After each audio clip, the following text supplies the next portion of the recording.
In 1993, the small town of Weimding, Germany, celebrated the 1200th year since its founding.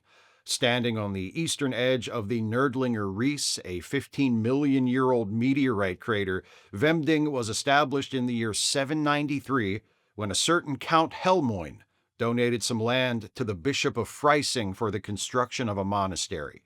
The land had been given to Count Helmoin by Charlemagne, who would very shortly be crowned Emperor of the Carolingian Empire, but at the time was merely King of the Franks and King of the Lombards. Everybody's got to start somewhere. To commemorate the town's 1200th anniversary in 1993, the artist Manfred Lauber conceived a bold and audacious project. Lauber was born in Weimding in 1932 and returned to live there in the early 1960s after leaving to study art in Berlin, and exhibited his work all across Europe. He envisioned a grand work of public art, simple in appearance, but irrevocably connected to both the history and the future of his hometown. Lauber called his vision zeitpyramide, the time pyramid, consisting of a total of 120 concrete blocks, each weighing 6.5 metric tons, arranged in 4 layers. The finished monument stands 24 feet high at its tallest point, with sides 45 feet long at the base, and weighs an incredible 780 metric tons, a testament to the longevity of the town of Weimding and an everlasting silent testimonial to the enduring spirit of humanity. It stands upon a hilltop north of town. The dream of Manfred Lauber, the legacy of the past and the present, bequeathed to generations yet to come. Behold, the time pyramid!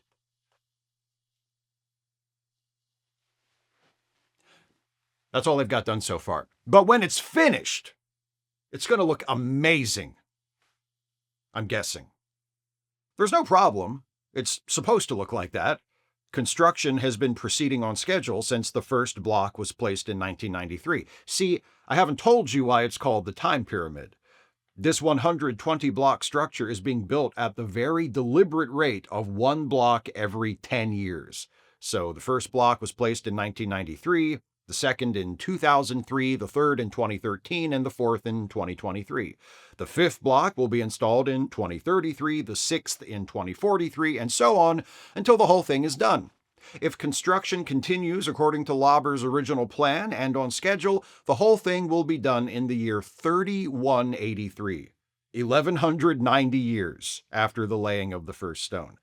Lauber's intention was for the construction to take exactly 1,200 years, the same amount of time Weimding had existed when the project was started, but his design fell victim to what's called the fence post error.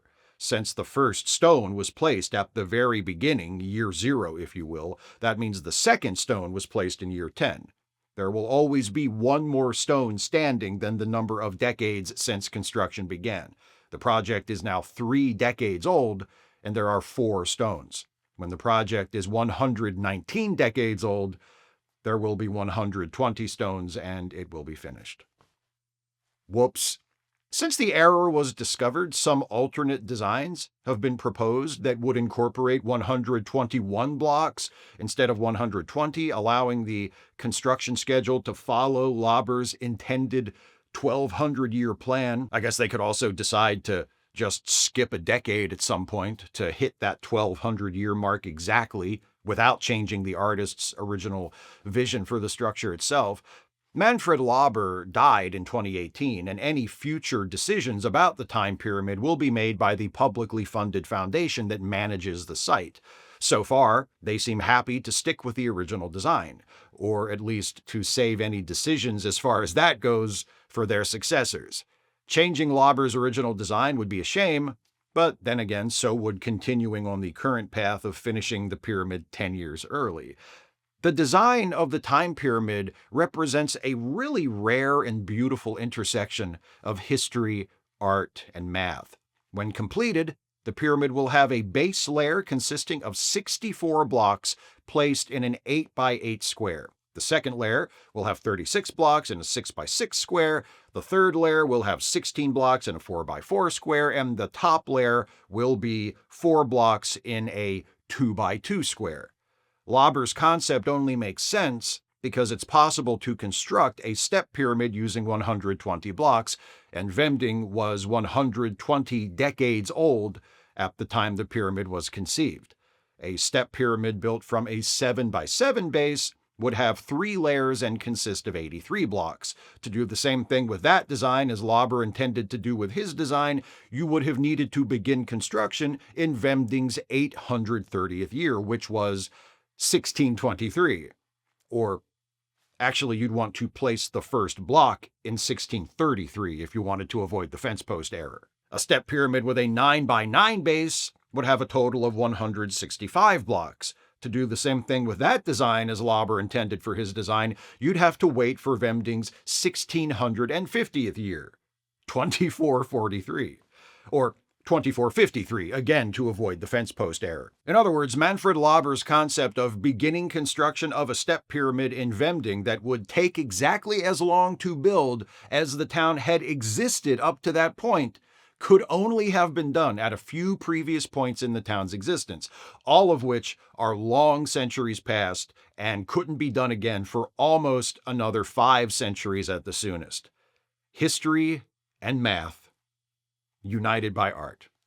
So, yeah, the fence post error, if it remains uncorrected, spoils the temporal symmetry a bit, which is too bad, but at the same time, that's not really the point.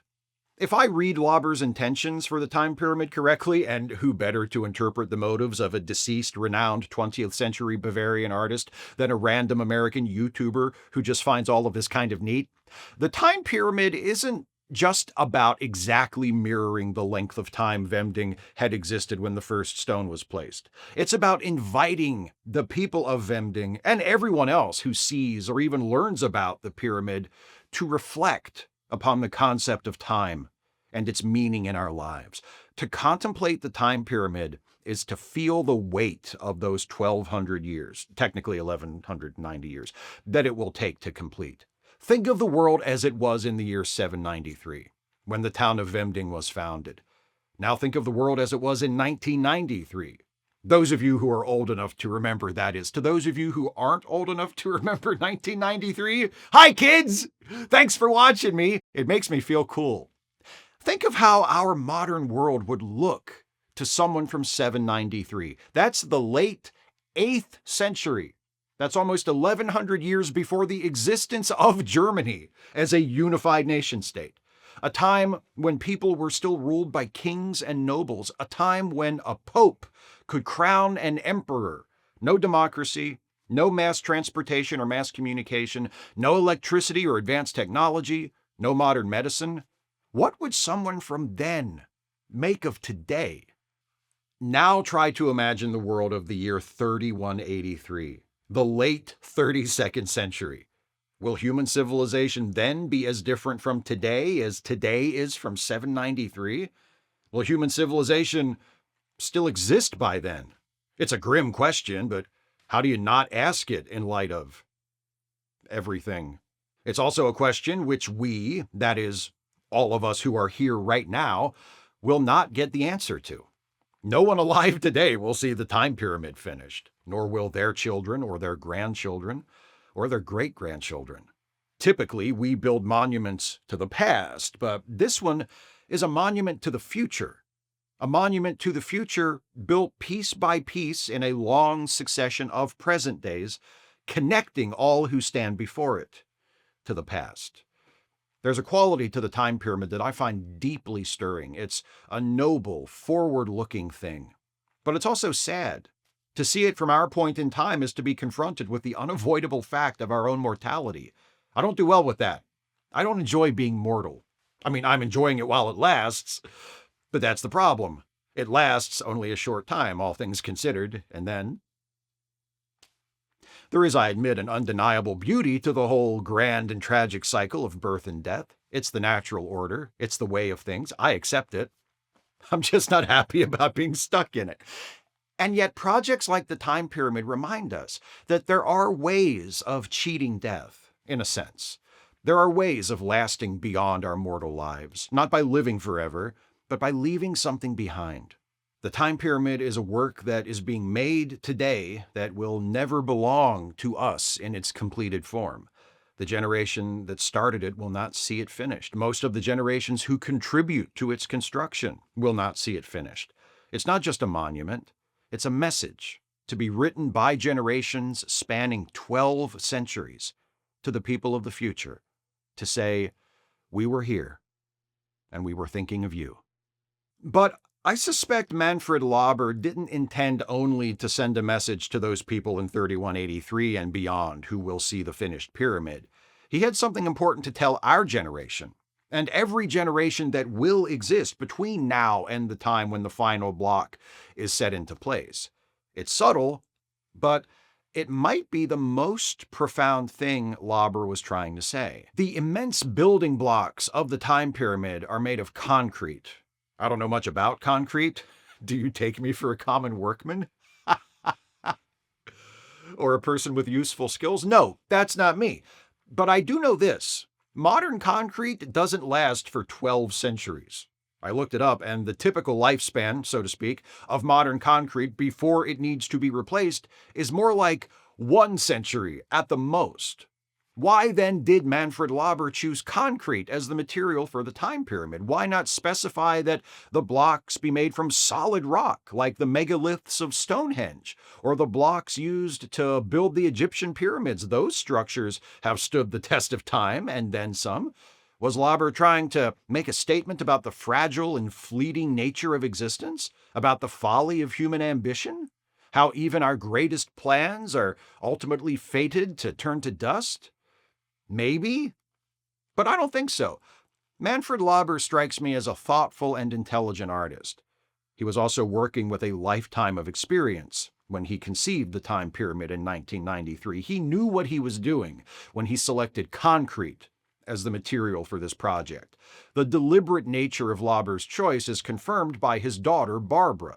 She was quoted a couple of years ago in this New York Times article about the time pyramid that was reposted on Art Daily. Quote, Barbara Lauber said, "He chose concrete to be visually neutral. It's not a valuable material, it's purely functional. Another rock type, like marble," she added, "would have carried other meanings and made the pyramid more monumental." That's a valid and meaningful reason, but I still suspect there was more to it than that. See, the thing about concrete is, it can last a long time if it's properly maintained.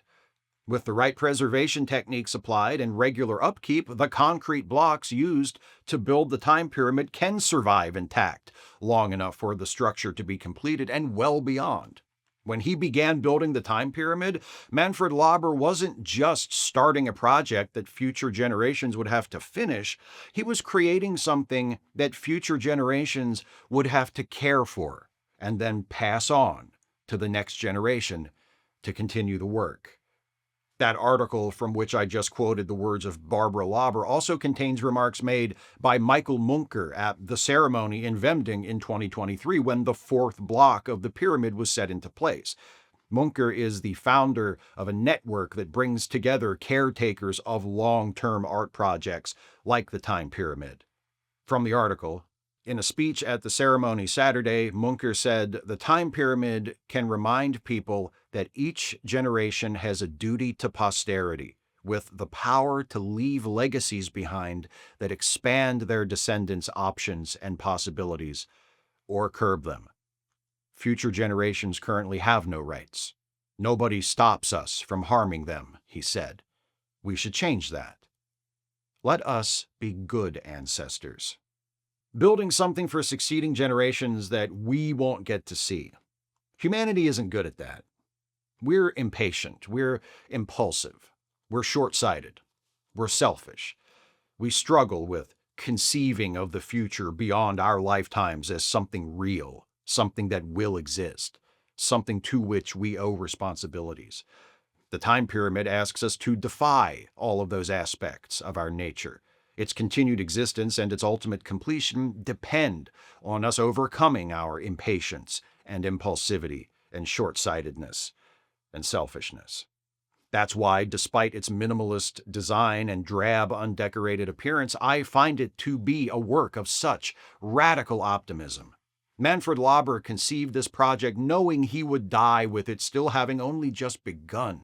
knowing it would need to be passed along from parents to children for more than a millennium in order for it to be finished. What an act of faith. And when I stop and think about it, the artist isn't asking for all that much. 1,200 years, roughly, to finish a public art project is a long time, but all that is necessary during that time is to keep what's already there from crumbling and continue adding to it.